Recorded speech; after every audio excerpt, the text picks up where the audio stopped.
Finalmente, ele veio a público dar sua versão sobre tudo o que vem acontecendo. E o que basicamente ele disse é que se ele cair, muita gente vai cair junto com ele.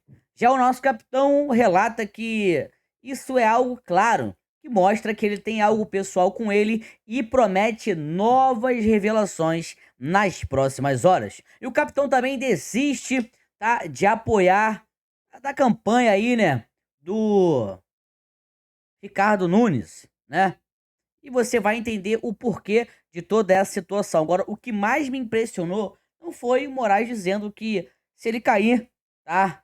Teoricamente, muita gente cairá junto com ele. O que mais me chamou a atenção foi a própria Globo chamando ele de Dita e que ele deveria responder por tudo isso que vem acontecendo, dizendo que no mínimo cabe uma investigação.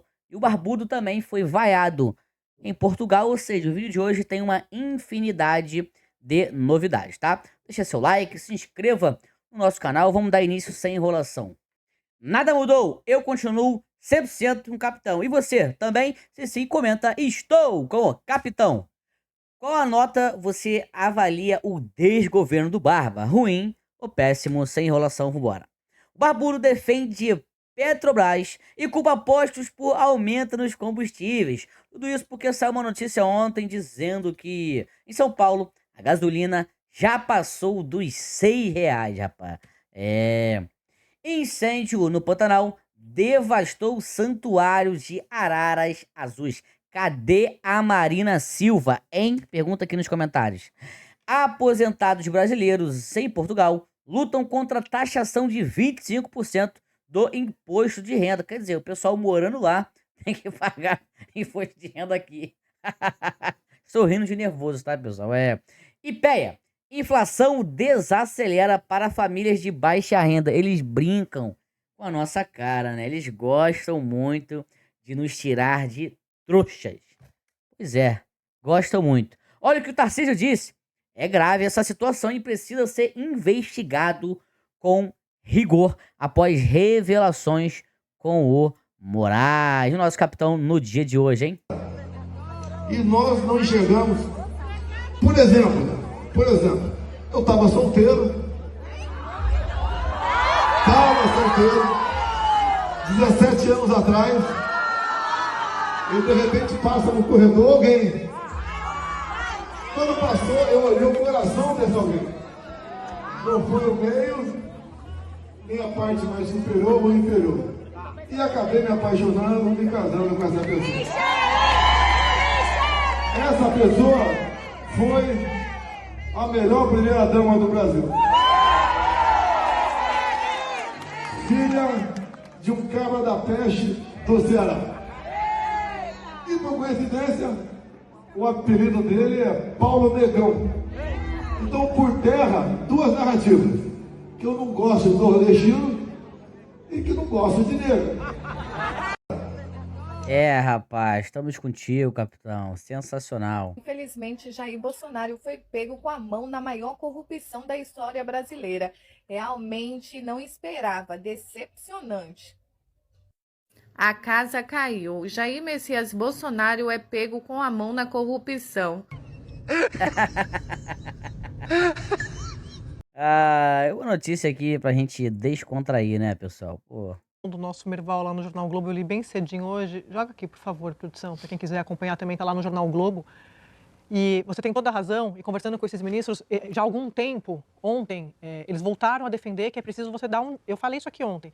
Você precisa ter um desfecho de algumas investigações, como o caso do inquérito das fake news. A Globo dizendo que precisa ser investigado, você tá vendo, né? Eles continuam achando que... Eles continuam defendendo a abertura do inquérito, que foi muito polêmico em 2019, muito polêmico. De ofício, em cima disso que você está falando, Merval. Ele não foi sorteado.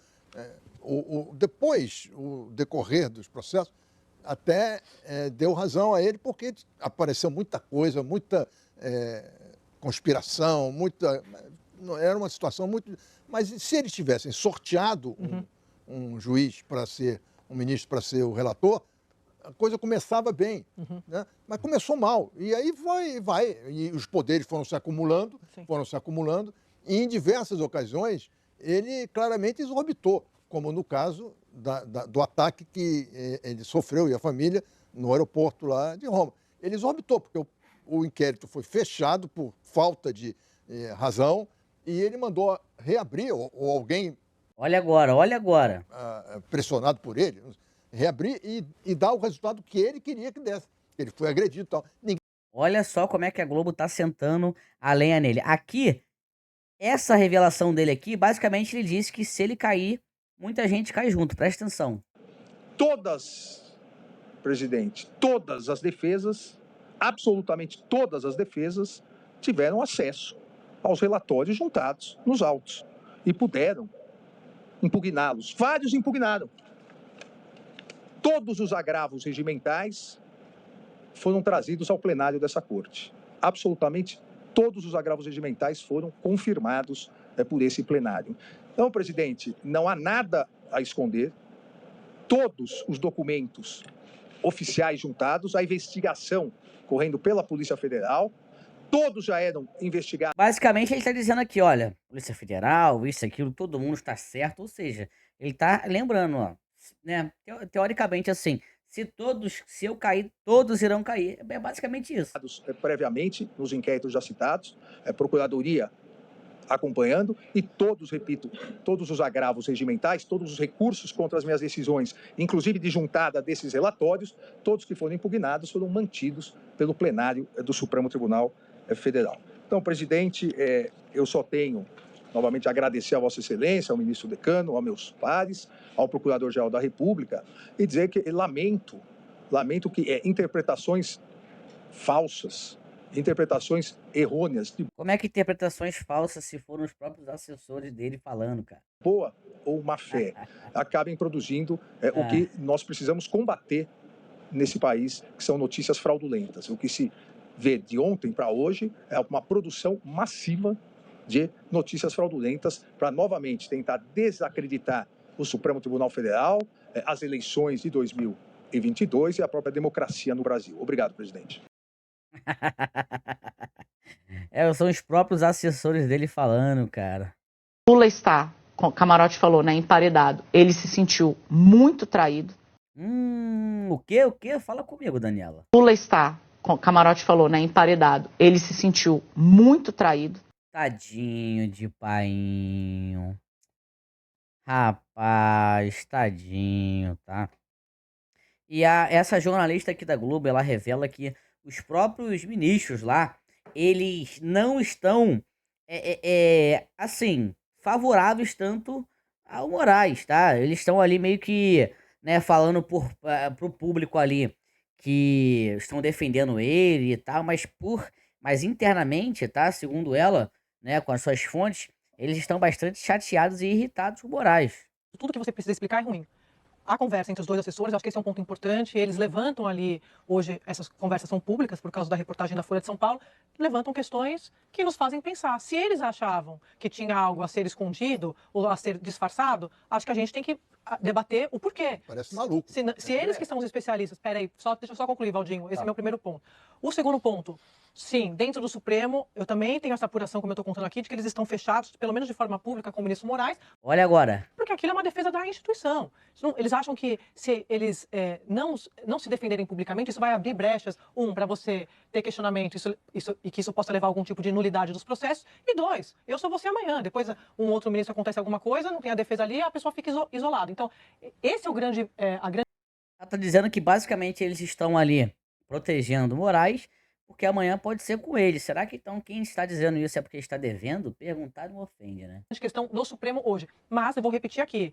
Nos bastidores, ministros fazem uma queixa aqui e acolá de que tem prisão que foi muito alongada. Isso. Como eu contei, você deve ter ouvido isso aí também, Valdo. Eu falei com vários ministros ontem no Supremo. Prisões alongadas, como eu citei aqui, inquérito que já era para ter dado um fecho há muito tempo. Dá para você ficar com uma investigação aberta sem prazo. A gente cobra aqui o tempo todo processo também que tem pedido de vista, quando teve o limite ali. Tem que ter um prazo para você devolver aquilo, porque senão cada um põe o seu tempo e acabou, e a sociedade fica esperando em compasso de espera. E três, dito tudo isso, isso não exclui o fato de que sim, isso está sendo usado politicamente no Congresso. Eu, antes de começar o jornal aqui... Nunca que eu iria imaginar ver a Globo falando isso aí, nunca, nunca. Agora o que eu já esperaria era isso daqui do Tarcísio. E aí eu tenho que fazer uma homenagem ao presidente Bolsonaro. que está apanhando, mas teve uma coragem, uma coragem extraordinária, nomeou ministros técnicos. Rompeu. E nos deu a liberdade de montar equipes técnicas. Então eu tenho camisas 10 em cada área que eu estou trabalhando lá. Eu pude montar, eu peguei um secretário especializado em aviação civil e botei na aviação civil. Peguei um cara que entende tudo do setor portuário e botei na Secretaria Nacional de Portos. Botei uma pessoa de estruturação de projetos na Secretaria de Fomento. Só técnico, só tem técnico. A diretoria do DENIT é técnica. A diretoria da Valec é técnica. Isso faz toda a diferença. Isso tem um preço político? Claro que tem. É um rompimento muito forte. E ele teve a coragem de fazer esse rompimento. Eu não seria ministro se o presidente fosse outro. Eu não tenho partido.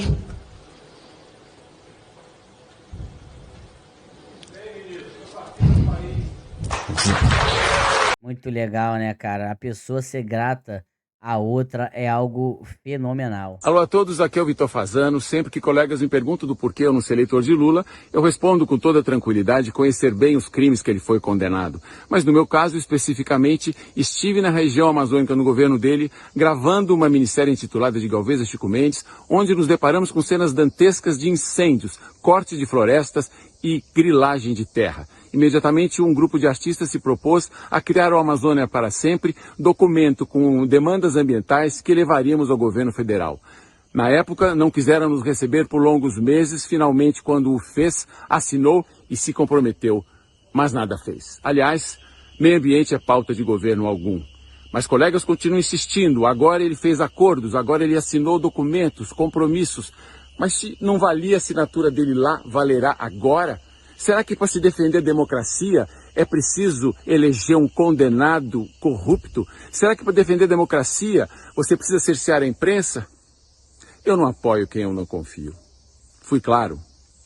Sensacional, claríssimo. Claríssimo. Por corrupção. Quem apoia um presidente do Brasil que esteve preso por corrupção numa prisão do Brasil, e não foi Bolsonaro, foi Lula da Silva, que vocês aplaudiram com cravos vermelhos no Parlamento. Bandidagem, que andou a roubar, a distribuir às grandes construtoras do Brasil. Não foi o Jair Bolsonaro, foi o Lula da Silva que vocês apoiaram. Aliás, ouvi Rui Tavares dizer que era fantástico receber Lula da Silva no Parlamento. Os nossos aliados, Rui Tavares, os nossos aliados não são Cuba, nem a Venezuela. Olha, nem a missão da Palestina, que o Rui Tavares apoia a autoridade palestiniana e que disse anteontem que não era capaz de condenar o Hamas pelos ataques contra Israel. Vocês são a pior hipocrisia que a política já gerou. Vocês apoiam regimes como o de Nicolás Maduro, como o regime cubano, que se nós estamos a vencer na Europa toda é porque os senhores são a maior hipocrisia que esta Europa gerou. Porque andam durante o dia todo a dizer a direita é muito má para a Europa e para o mundo. Mas andam por trás a apoiar estes homens. Homens como Lula da Silva, homens como Jorge Soros, que andam a apoiar tudo o que é de pior de esquerda radical, de ideologia de género pelo mundo inteiro. Sensacional. André Ventura. André Ventura. A situação do ministro Alexandre de Moraes ela é muito particular. O ministro Alexandre ele tem uma postura de justiceiro. Ele vem aplicando uma justiça de vingança. Isso é muito claro. O tamanho das penas aplicadas, a falta de uma distinção entre comportamentos. Eu não tenho como justificar no direito brasileiro, do ponto de vista de proporcionalidade de pena, a dona Maria que invadiu um prédio público pegar 17 anos de cadeia. No nosso sistema de penas, essa é uma pena que raramente um homicida pega. Um estuprador pega. Então, assim, existe um excesso na forma, no conteúdo daquilo que o ministro faz desde o início. Porque não é razoável, novamente, nosso sistema não permite que você tenha a mesma figura exercendo o papel de investigador, de denunciante, de juiz. E no caso que aparentemente vai surgindo, tudo isso tem que ser verificado com muita cautela, agora também a função de perito. Porque ele entrava no detalhe dos laudos que eram elaborados, pedindo que esses laudos fossem ajustados à tese que ele queria defender. Então, isso é flagrantemente irregular. Mas isso não pode virar um terceiro turno eleitoral. Isso não pode virar... Sensacional. Alessandro Vieira, né? Alessandro Vieira. Pessoal, nosso vídeo foi esse. Muito obrigado a você que chegou até aqui. Comenta, eu assisti o vídeo todo. Até a próxima, porque eu fui. Tchau, tchau.